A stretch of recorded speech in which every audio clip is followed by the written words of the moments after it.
For the month of August, as I said earlier, I've been using the idea of travel, a road trip, or really any kind of travel, as a metaphor for our journey through life, our spiritual journey through life. And today I want to talk about the idea of arriving. And as I use that word, just hold it in your own mind and kind of turn it over in your own mind. What do you think of when you think of arriving? What does it mean to you? What does it look like? What does it feel like arriving?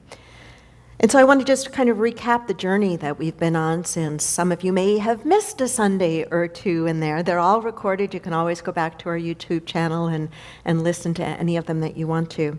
But we began with the idea of the departure, getting ready for a trip, and packing our suitcase, and how when we travel, we've probably all learned that it's better and easier when we travel light, when we pay attention to what we're putting in that suitcase and simplifying it to the best of our ability and having it be as light as possible so that our journey can feel a little easier, a little less burdensome, and in literal travel, probably cheaper as well.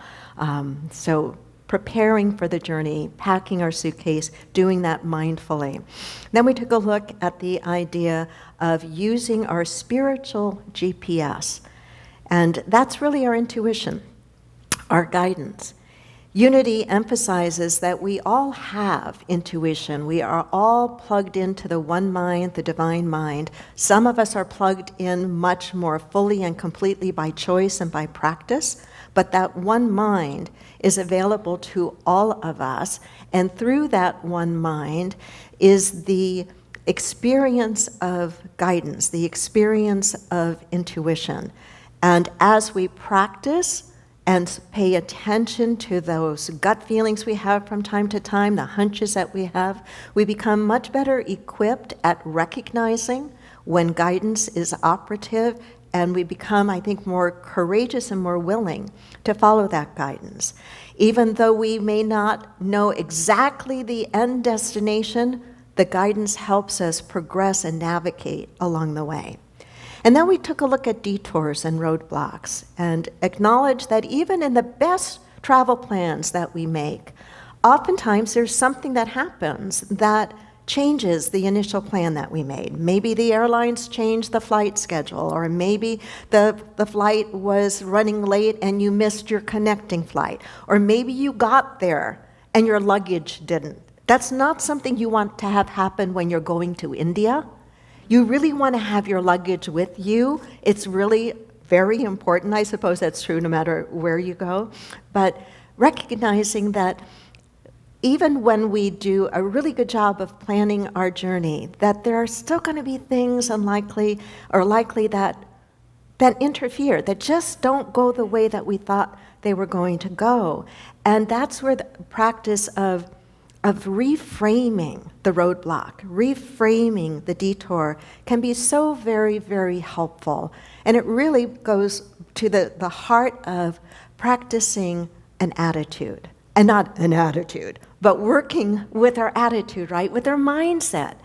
It is what it is. We have to accept what it is, and then we harvest the good and we move on. A frame of mind so that we can navigate those roadblocks, deal with those roadblocks as effectively as possible. And then last week we were looking at the idea of enjoying the scenic overlooks, taking time along our journey to stop, just to stop, and to take in and savor the sights and the sounds and the experiences that we're having. I've often wondered when we've traveled and you see people with their phones or their cameras. I remember in the early days it was those big cameras, right? You take your cameras and you're always taking pictures, and we want to take and remember things. That's why we take pictures. But I've also often wondered if those that take so many pictures ever put the camera aside for a moment to actually take in the very thing that they're trying to capture in that picture, right? To actually savor it in that moment before that moment is gone. To savor the present, to stop and to pause and to take in the beauty that is around us as a first-hand and immediate experience. So that's some of where we've been as we have looked at this idea of travel as a metaphor for our own journey of growth, personally and spiritually. And today, it's about celebrating arrival. So when we plan a trip, we're going from wherever we start, right? And we have a destination in mind. And if it is a vacation or a pleasure trip, we've usually been pretty mindful about where we want to end up because it has experiences or things or places we want to see or foods we want to taste or cultures we want to experience. And so there's a certain feeling of celebration, right? Think of the last special trip you took. When you arrive, how does that feel? Probably pretty good, right? Probably pretty good. You're happy to be there. You're excited about what you're going to see or do or who you might meet or what you're going to experience. And so there's this sense of openness about it. We can look at arrival as a metaphor for reaching a new level of awareness, arriving in our journey of growth, arriving as a metaphor for reaching a new level of awareness. If you've been in metaphysics for any length of time, think about how you have felt at various stages of your own growth and understanding, where you've had breakthroughs. How many of you have had breakthrough moments? Yes? Aha moments, right? That's kind of like a mini arrival. How does that feel? It's a state of being, isn't it? It's a state of being. It's a state of being where you recognize something in you has shifted. Something in you is a little bit different than it was before. You may be seeing things different, understanding things different.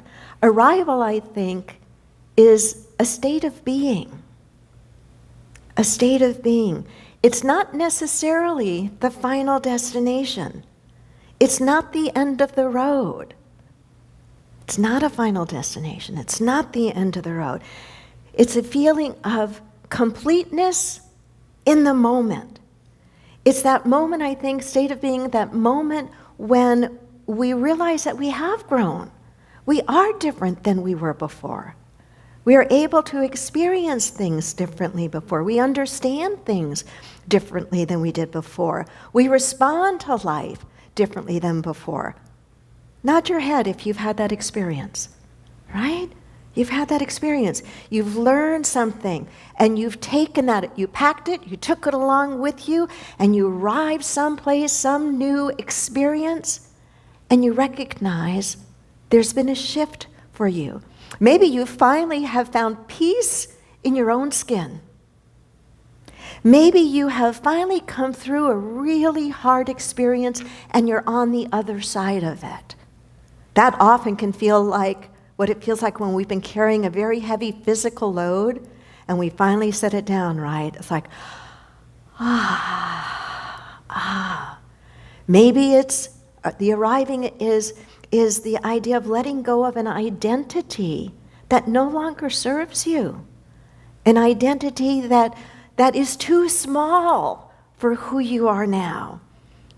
Maybe that arriving is coming into a new phase of your life experience. But somehow you recognize that it is different than it was before. Different than what it was before.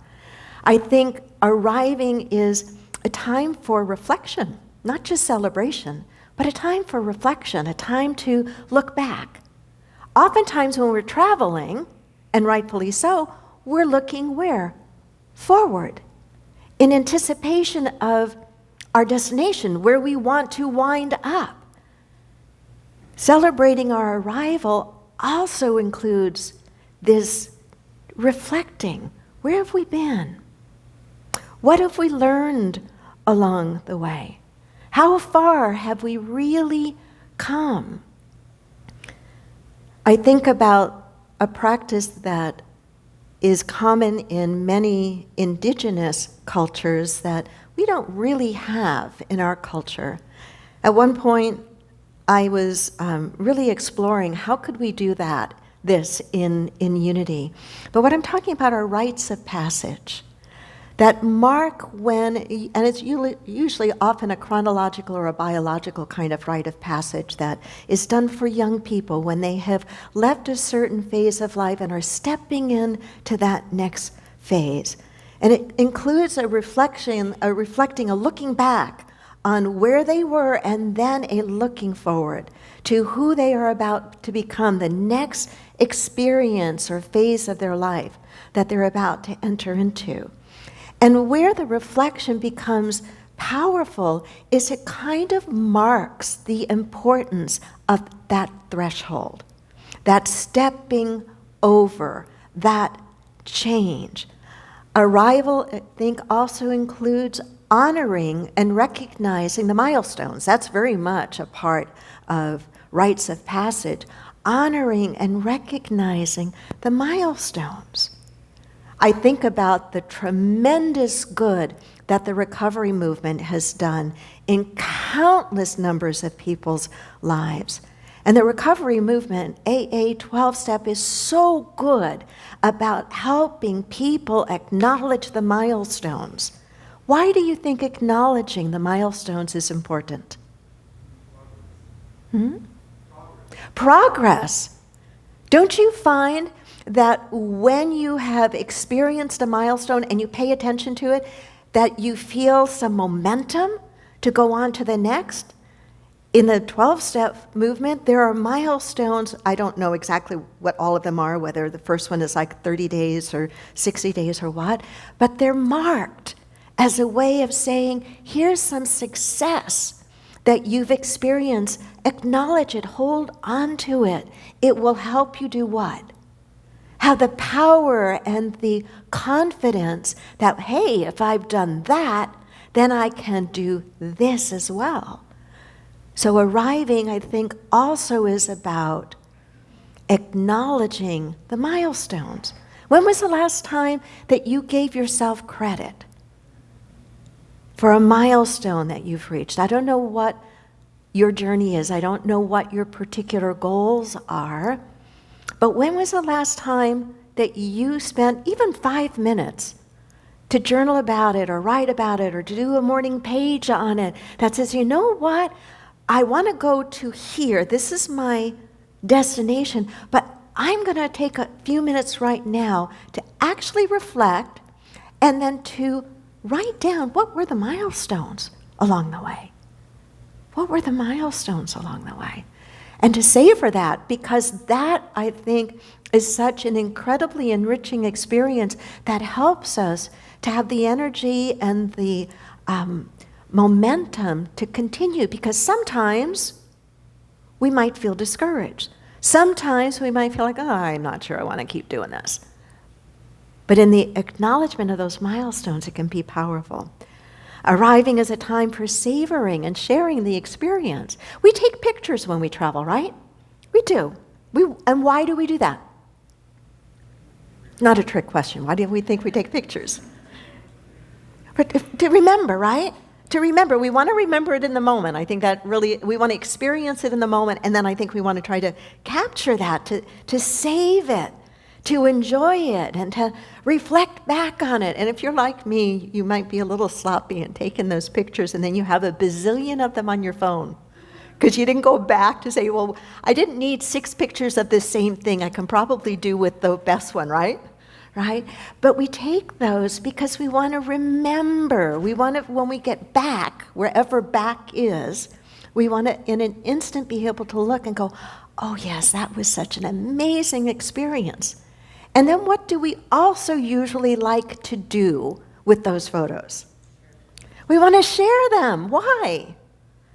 I think we want to share them because we want to share the joy that we had, the fun that we had, the learnings that we had. And why do we want to do that? I think we want to do that because we want the people that we love and care about to be uplifted a bit. Maybe we want to encourage them to put more of that in their life, to fill their life with experiences and happiness and joy. And so there's an element not only of savoring the experience, but wanting to share it with others. You know, if it were not for this idea of savoring and sharing, you and I would not be in this movement called unity. Unity began in the late 1800s. It began because Myrtle Fillmore, she's called the co-founder, she was really the founder. Charles, her husband, came along somewhat reluctantly in the beginning. Truth be told, it was Myrtle's healing. She was diagnosed with tuberculosis. She was given 6 months to live. She was a mom. She had kids. She wanted to live. And she decided that she was going to do something about it. And at that time, the mind cure movement, or the mental, the idea that thoughts are things and that thoughts can mold and shape our life experience and that thoughts can improve our health and well-being, that was a really novel idea in that period of time. And Myrtle had attended a lecture. Myrtle heard a thought that was completely different than any thought she had ever held about her body or about her strength as a woman. She had been taught to think of herself as weak and frail and likely to inherit disease. Who wants to put that on their kids, right? But that's what she was brought up thinking about herself. And then when she was diagnosed with tuberculosis, she was determined to do anything and everything she could to try to reverse that because she wanted to live.